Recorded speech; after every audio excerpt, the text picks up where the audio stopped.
Hello everyone, welcome back to my Journalism of the Heart news channel. The story for today is among the 47 films announced for Cannes this year, only 4 are American. Filmmakers could address this disconnect by going global. Tom Cruise, Associated Press. Alongside the diminishing returns of Fantastic Beasts, and the hype for the staggering Viking epic, The Northman, this week's news cycle brought news of potential cinephile goldmines, aka the Cannes Film Festival lineup.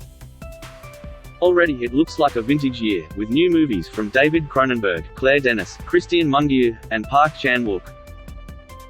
Still, in terms of pure red carpet optics, Cannes locked its ace in the hole 2 years ago when it planned to screen Top Gun: Maverick out of competition at its cancelled edition.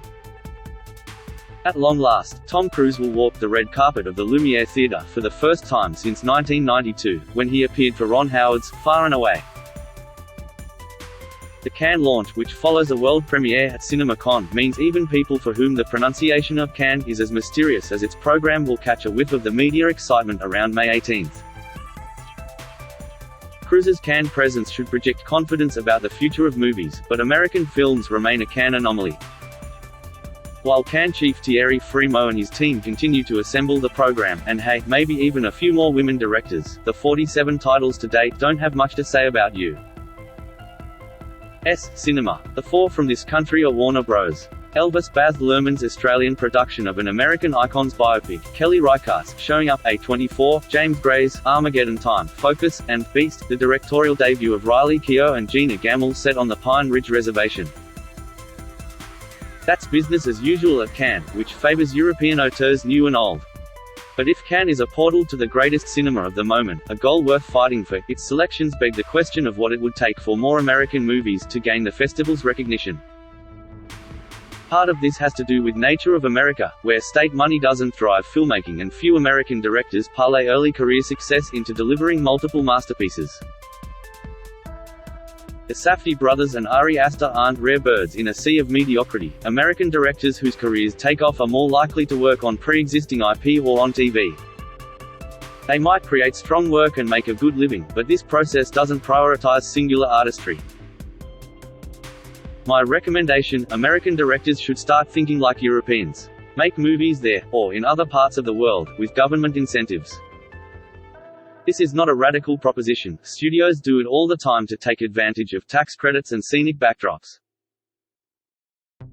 Look at new releases on any given week. Fantastic Beasts was shot in the UK and The Northman used Northern Ireland to stand in for Iceland.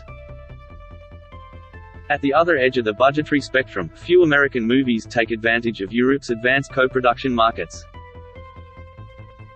Producers often chase American agencies that don't necessarily prioritize emerging filmmakers unless they appeal to the stars in their roster. That's a missed opportunity. Instead, actors with production companies could go back to partnering with better producers. Producer Minette Louis wrote on Twitter in response to my reporting on this issue, ones with an eye for new talent. Producers could plead their case to international production companies that know state financing by positioning their projects in global terms. Don't just use Europe as a stand-in for some American setting, set the movie abroad. Even so, some filmmakers might feel territorial about US directors trying to take a piece of other countries' pie. But international producers I contacted told me they would welcome more American filmmakers giving it a shot. Workers sets up a giant 65th Cannes Film Festival official poster featuring Marilyn Monroe on the Cannes Festival Palace, Monday, May 14, 2012. The Cannes Film Festival will start on Wednesday, May 16. If you have a movie set in America, we could make the movie partly in Europe to use the funds available here, Match Factory's Michael Weber told me. The veteran producer and sales agent found international resources for Cannes hits like Memoria, which Thailand's Apichat Wiratethakul shot in Colombia with a British star, Tilda Swinton. It shouldn't only be big action movies that go to Eastern Europe, said Weber, who added that he has been in touch with some American companies about bringing more productions into the continent. Last year, he partnered with ICM to help sell key Cannes films and was hoping to bolster that relationship. In last week's column, I explored the challenge of getting veteran American actors involved with emerging directorial talent. Based on reader feedback, I'll admit that Jim Carrey's career trajectory might not be the best template for assessing the problem. After all, as one well-placed source told me, it's not like he wasn't given opportunities to work with the Northman director Robert Eggers, the Safdies, and others. Some actors may not get as excited over an audacious new storyteller the way nutty festival addicts do. The American system often needs a measure of fame to get conversations going. We need a viable public funding system in the U.S. for low-budget and emerging movies so we don't have to depend on movie stars, critic and director Gabe Klinger emailed me in response to last week's piece. Klinger made his narrative debut, Porto, a romantic two-hander that served as the last Anton Yelchin's last feature, with European funds. However, the NED provides only modest support to small art houses and film organizations, some of whom offer grants, rarely enough to sustain entire productions. It might be more constructive to peruse the sales companies with track records at Cannes. In addition to the Match Factory, there's MK2, Wild Bunch, and many others, to grasp just how much opportunity there is when U.S. money is not part of the equation. State money also helps get around the recurring pressure to find the most bankable stars, and boy, that needs to happen. Canadian director Thomas Robert Lee wrote me to report that his 2020 folk horror effort The Curse of Audrey Earnshaw got in front of major actors due to its promising script, an evocative period piece that suggested The Wicker Man by way of Sofia Coppola.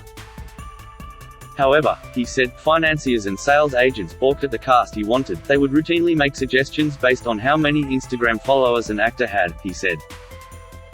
It was insanely frustrating. He ended up making the movie with actors he could get for $1.3 million. I'm in the process of taking my new project to market, but I'm honestly still shell-shocked and terrified that I'll end up partnering with another financier who values Instagram followers over making a film that could play at festivals like Cannes, he said. It's a not unreasonable fear. The presence of TikTok as a 2022 Cannes sponsor is a stark reminder that movies have become only a small fragment of a vast media equation. American movies that want to survive this existential crisis might be best served by giving up on the idea of being American movies at all. That is all for Today News. Please make sure to leave your comment and subscribe the channel below for more news update.